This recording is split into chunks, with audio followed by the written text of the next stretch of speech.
자, 여러분 교재 14페이지입니다. 청구 이해소에 대해서 살펴보도록 하겠습니다. 네, 이 청구 이해소, 그다음에 좀 뒤에 보게 될 제3자 이해소, 그다음에 무슨 배당 이해소 이런 것들은 집행에서 아주 중요한 소송 유형 중에 하나인데요. 청구 이해소는 대단히 중요한 의미를 갖는 집행법상의 소송입니다. 그 청구의 이해소는 그 교재 의 부분에 나오는 것처럼요, 어떤 청구권의 어떤 문제를 삼는 거예요. 그러니까 청구권이 현재 바뀌었다. 그러니까 A가 B에 대해서 1억 원 청구해서 승소 판결을 받았습니다. 집행권에는 지금 청구권이 1억 원으로 돼 있어요. 그런데 B가 이거를 변제했을 수 있지 않습니까? 그래서 이제는 청구권이 1억이 남아있지 않다. 전부가 변제됐다. 또는 일부가 변제됐다. 그러니까 이 1억 원에 대한 강제 집행은 불허되어야 된다. 집행이 되면 안 된다. 집행력이 배제되어야 된다. 이런 것들이 청구 이해 소입니다. 자, 이번에 소의 대상을 보면은요. 자, 모든 어떤 그 종류의 집행 권한에 대해서 인정되는 게 원칙인데요. 그 예외가 있습니다. 가집행 그 판결은 상소로 다투면 되겠죠. 청구이로 다툴 거 없이. 그 다음에 가압류 가처분 같은 보전 집행은요, 별도의 불복 절차가 있어요. 이의 그 다음에 취소 이런 게 있기 때문에 그 제도를 이용하시면 됩니다. 그 외의 경우에는요, 이런 청구이의 소를 제기하면 되겠습니다. 자, 이의 원인은 청구권을 문제 삼는 거는 다 요 청구이해소라고 보면 됩니다. 그래서 청구권의 전부가 변제됐다. 1억 원 전부 다 변제했다. 이런 거. 또 일부, 내가 5천만 원 변제했다. 이런 것도 청구의 사유가 되고요. 또 영구적으로 이제 그 한정 승인했다. 그래서 영구적으로 나는 책임지지 않는다라는 것. 그 다음에 일시적이라는 건 이런 겁니다. 이제 승소 판결 이후에 B가 가서 부탁을 하니까 A가 1년은 봐줄게, 집행을 1년은 밀어줄게, 이런 경우입니다. 그렇게 일시적으로 이제 어떤 유예를 받았다. 이런 경우에 다 청구이의 사유가 됩니다. 자, 그 다음에 14페이지 맨 밑에서 세 번째 줄 보면은요, 집행을 하지 않기로 하는 합의, 이런 것도 청구이의 사유가 되고요. 그 다음에 판례는 자, 편취된 집행 권한으로 강제 집행을 나서는 것이 사회생활상 용인되지 아니하는 경우, 이게 신의 측에 반하는 그 집행이다.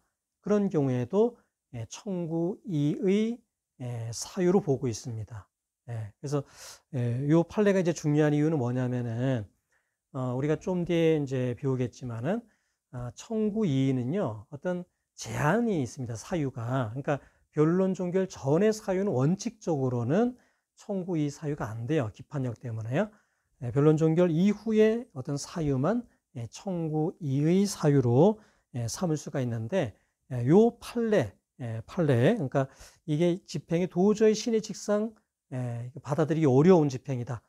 이런 건 이제 청구 이의 사유가 된다고 하니까 이런 거를 이제 문제 삼는 거죠. 그러니까 비록 변론 종결 이전의 사유라 하더라도 이거를 강제 집행하는 것을 용인하는 것은 신의 측에 반한다. 도저히 묵과할 수 없다. 이런 주장을 할 수가 있기 때문에요.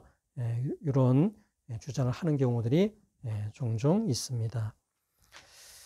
자, 그 15페이지에 그 박스 안에 있는 이제 그 판례를 보면은요, 집행 증서상에는 단순 이행, 그 채무자가 단순히 이행해야 되는 것으로 이렇게 기재가 되어 있습니다. 근데 실질은 동시행 관계다라고 하면요, 동시행으로 하게 해달라. 그냥 동시행을 초과하는 범위 내에서 어떤 그 집행력, 그러니까 동시행 안 하고 그냥 일방적으로 집행하는 것은 부당하다. 그러한 강제 집행은 불허해달라. 이것도 청구 2의 사유에 해당한다는 겁니다. 그래서 단순 이행으로 집행증서에 돼 있다 이거죠. 그런데 동시행 관계로에서만 허락해달라. 그걸 넘는 범위 내에서는 불허해달라. 이것도 청구 2의 사유라는 겁니다. 그러니까 청구 2의 사유는 굉장히 넓을 수 있어요. 사실은요. 청구권을 문제 삼는 거는 다 청구 2의 사유가 되기 때문에요. 상당히 넓을 수가 있습니다. 자, 그 다음에 4번에 2의 원인 주장의 제한, 뭐 이게 중요한데, 이게 이제 기판력 때문에 그런 거예요. 그러니까, 뭐 예를 들어 판결이라고 생각을 하면, 이제 어떤 판결에 기해 가지고 강제 집행을 한다 이거야. 그런데, 이거 부당하다. 이거 강제 집행 불허해달라.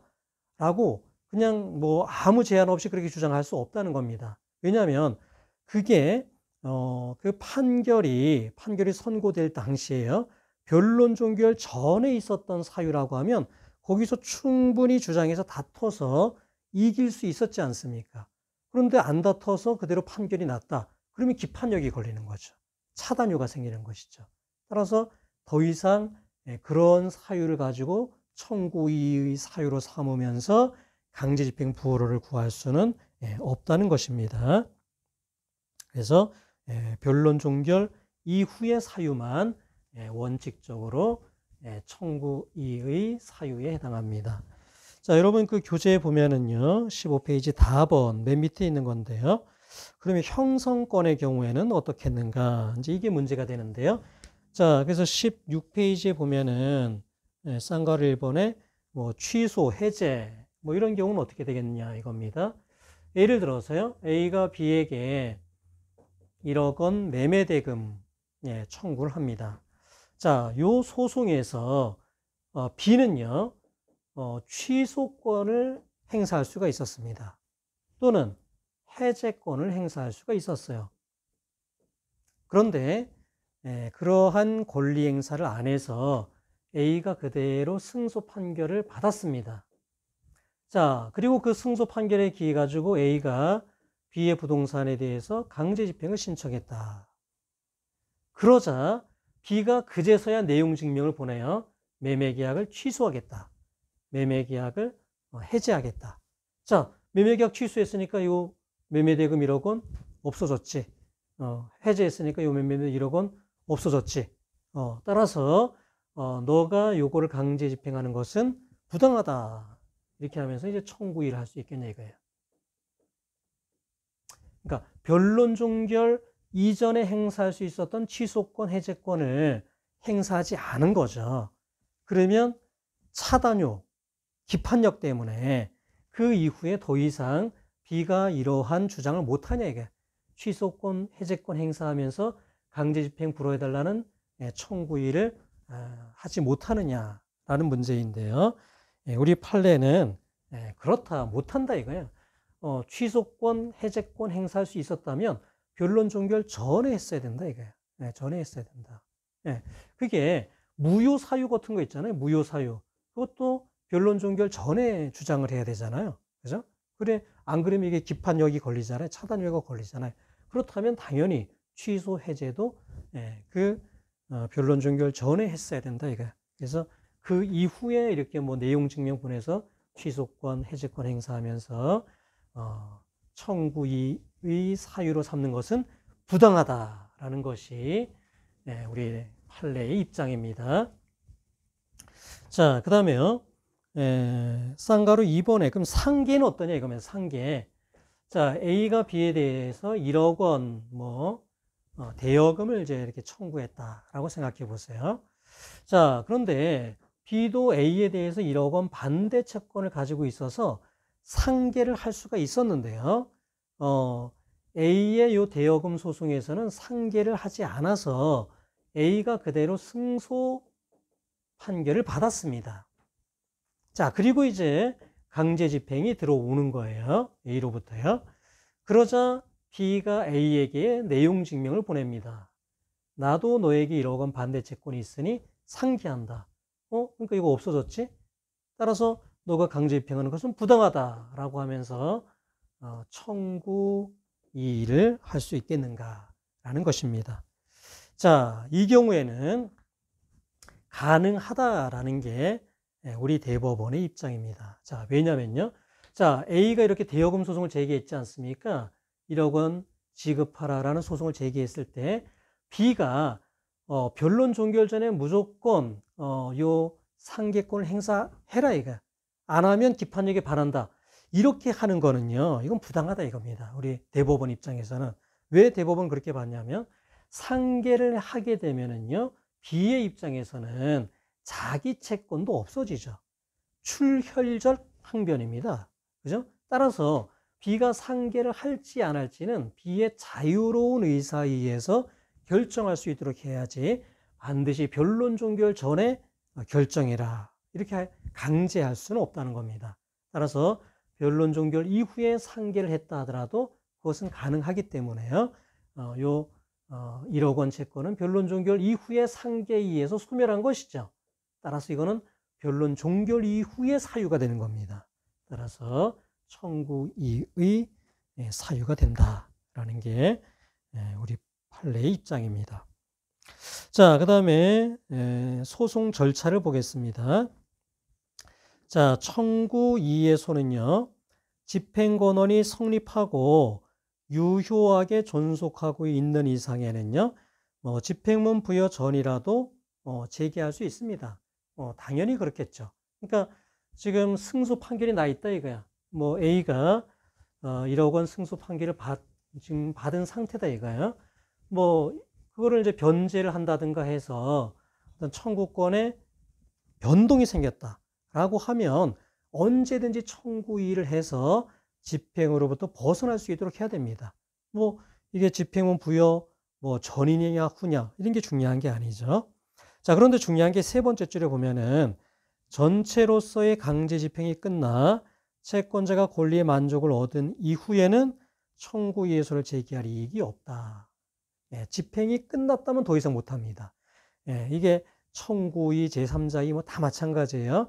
집행이 끝나면 더 이상 집행법상의 구제 절차를 가지고 구제받기는 어렵습니다. 그래서 집행이 끝나기 전에 해야지 됩니다. 아주 중요한 내용입니다. 자, 그 판결은 어떻게 하냐면은 판결은요, 강제 집행을 불허한다라는 겁니다. 전부 불허할 수도 있고요. 일부 불허할 수도 있고 영구적으로 불허할 수도 있고 일시적으로 불허할 수도 있습니다. 어쨌든 어떠한 판결에 기초한 강제 집행은 이를 불허한다.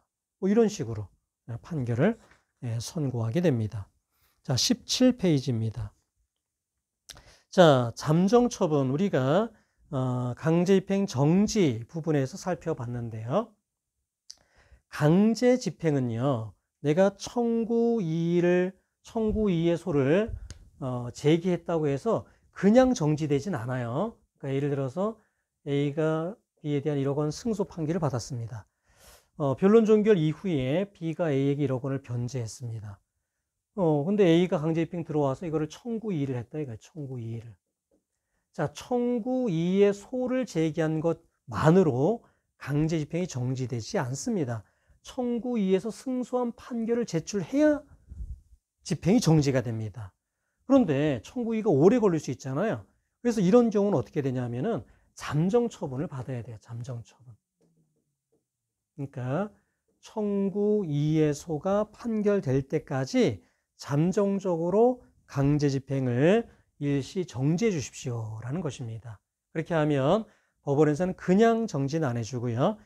일정한 담보를 요구합니다. 그래서 그 담보를 제공하면 잠정적으로 청구 이의소 판결이 선고될 때까지 강제 집행을 정지한다. 그렇게 잠정 처분을 해줍니다. 그 잠정 처분을 제출하면 집행이 정지된다고 이야기했죠. 자, 그 다음에 그 두 번째 그 문단에 보면은 청구 이의소를 판결할 때는요, 잠정 처분을 내리거나 이미 잠정 처분을 한 경우에는 취소, 변경 또는 인가를 할 수 있고 가집행을 선고해서 붙여야 한다라고 되어 있습니다. 그 얘기는 무슨 얘기냐면요. 예를 들어서 B가 이렇게 청구 이의소를 제기하면서 잠정 처분을 신청했습니다. 강제 집행을 일시 정지해 주십시오. 그래서 법원에서 잠정 처분을 해줬습니다. 어떻게 해줬냐면은 청구 이의소 판결 선고 시까지 잠정적으로 강제 집행을 정지한다. 이런 결정을 해줬습니다. 자, 그런데 B가 청구 이의소에서 승소 판결을 받았어요. 그러면 계속 정지가 돼야 되겠죠. 선고 시까지만 지금 잠정 처분으로 정지를 해놨으니까 이 경우에는 쭉 정지가 돼야 될 테니까요. 강제 집행을 계속 정지하면서 요 잠정 처분으로 정지해놨던 거를 그대로 인가를 해주면요. 인가를 하고 가집행을 붙이면은 계속 쭉 정지가 된다는 얘기입니다. 그래서 청구 이의소를 판결할 때는요. 요 잠정 처분한 거에 대해서 취소, 변경, 인가 이 결정을 하고 또 가집행을 붙여줘야 이제 쭉 연결이 되는 거니까 끊임없이 연결이 되는 거니까 그렇게 가집행도 붙여주도록 되어 있습니다. 자, 그 다음에 18페이지예요. 제3자 이의소를 보도록 하겠습니다. 자, 제3자 이의소는요. 이것도 강제 집행을 불허해달라 라는 면에서는 이제 같은데요. 청구의소하고 같은데 이게 사유가 전혀 다릅니다.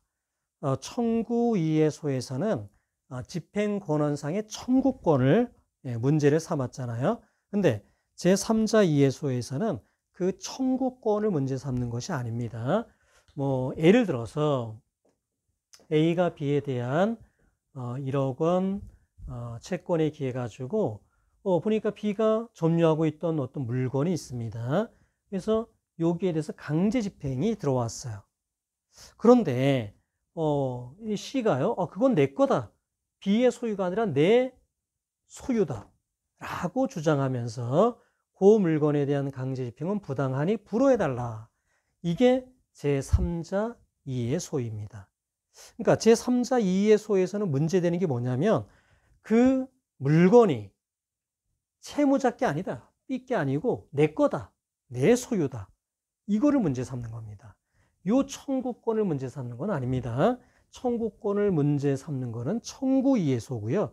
청구권은 그대로 놔두고 요 집행 목적물에 대한 소유관계 그런 것들에 대한 사유로서 집행의 불허를 구하는 것 그게 제3자 이의소입니다. 그래서 의의에 보면은 주로 소유권에 얘기한 겁니다. 소유권. 이게 내 거다. 이거. 채무자께 아니고 내 거다라고 하는 게 제3자 이의소입니다. 소의 대상은요. 제3자 재산에 대한 침해 가능성이 있다면요. 다 제3자 이의소 대상이 됩니다. 뭐 집행의 종류를 묻지 않아요. 어떤 제3자가 이거 내 건데 지금 집행이 되고 있다. 그럼 집행의 종류 여하를 불문하고 제3자 이의소를 제기할 수 있다는 겁니다. 자, 3번의 이 원인을 보면은요. 보통 이렇게 소유관계를 문제 삼는 겁니다. 자, 근데 이런 경우를 한번 생각해 보시죠. 자, A가 B에 대한 1억 원 채권에 기해 가지고 B의 부동산에 대해서요. B의 부동산에 대해서 강제 집행을 신청했습니다. 그런데 이 부동산이 B가 C에게 처분한 거예요. 매도한 겁니다. 매도. 그래서 C가 매매대금을 다 지급한 등기만 요 B에게 남아있는 그러한 부동산이다라고 생각해 봅시다. 이런 경우에 A가 요 부동산, 그러니까 C에게 매도하고 매매대금까지 다 지급받은 요 부동산에 만약에 이게 경매가 강제집행이 신청이 됐다. 이런 경우에 C가요, 그거 내 거다. 강제집행 불허해달라. 라는 제3자 이의소를 제기할 수 있을까요? 없을까요? 자, 이 부동산은 누구의 소유일까요? 여러분, B의 소유입니까? C의 소유입니까? 자, 우리 민법은요, 물권 변동에 있어서 성립 요건주의, 그러니까 등기까지 돼야 소유권이 넘어간다라는 입장이죠. 따라서 요 비소유 부동산을 C가 매수하고 매매대금을 다 냈다 하더라도요, 등기가 B에게 있는 한은 여전히 B의 소유입니다. 따라서 C는 제3자 이해소를 제기할 수 없습니다. 왜요? C 소유가 아니잖아요. B 소유이지 않습니까? 따라서 B에 대한 강제 집행은 유효하다라는 겁니다. 그래서 부동산에 대한 제3자 이해소는요, 우리 그 민법이 물권 변동에 있어서 성립요건주의를 취하고 있기 때문에 그렇게 많지 않아요. 보통은 이렇게 B 앞으로 채무자 앞으로 등기가 되어 있다? 그러면 거의 다 비소유일 것이기 때문에 제3자 이해소가 인정되는 경우는 그렇게 많지는 않습니다. 그래서 많은 경우는 제3자 이해소의 경우에 많은 경우는 이제 동산, 뭐 주식 이런 경우에 이제 많은데요. 여러분 19페이지 보면은 이게 양도담보권과 관련해서 이런 이제 판례가 많습니다. 예를 들어서요, A가 B에게 1억 원을 이제 빌려주면서 이제 담보를 이제 요청해요. A가 B에게 담보 제공해라. 근데 B에게 이제 어떤 부동산은 없습니다. 근데 B에게 이제 소가 한 마리 있다. 이거 소가 한 마리 있다. 그래서 이 소에 대한 담보를 이제 설정을 했습니다. 양도담보를 보통 설정하겠죠. 양도담보. 자, 그 양도담보는요, 그러니까 대외적으로는 이 채권자에게 소유권이 넘어가는 겁니다. 그죠? 근데 B가 변제기까지 요 1억 원을 변제하면 소유권을 다시 회복해 오는 이제 그런 게 양도담보이거든요. 자, 그런데요, 이런 C라는 요 B의 채권자가 있어요. 근데 1억 원 채권을 가지고 있습니다. 근데 보니까 요 B가 소를 키우고 있다 이거야. B에게 소가 있다. 그래서 요거에 대해서 이제 강제 집행을 신청을 했다 이거야. 자, 이때 A는 제3자 이해소를 제기할 수 있다. 왜요? 대외적으로는 요 소에 대한 소유권자는 A이지 않습니까? 그죠? 소를 점유하는 건 채무자인 B이지만은요, 소유권은 A에게 있기 때문에, 그건 내 거다. 이 소에 대한 강제 집행은 부당하다. 그렇게 제3자 이해소를 제기할 수 있습니다. 자, 소송 절차를 보면은요, 자, 갑은 소 제기 시기에 있어서 중요한 거는 종료 전에 할 수 있다. 이건 청구이해소와 똑같아요. 집행이 끝나면 더 이상은 안 됩니다. 자, 판결을 보면 답원에요. 이것도 강제 집행을 불허한다라는 판결인데, 여기서는 어떤 물건, 어떤 물건을 이제 특정해서 그 물건에 대한 강제 집행은 불허한다. 이런 방식이 됩니다. 자, 그 다음에 20페이지 잠정처분. 이것도 마찬가지예요. 청구이해소하고 마찬가지로 제3자 이해소를 제기한다고 집행이 정지되는 건 아닙니다. 그것도 잠정처분을 받아야 돼요. 그래서 잠정처분을 제출해야 법원에서 집행을 정지해 줍니다. 자, 여기까지 하고 잠시 쉬었다가 계속하겠습니다.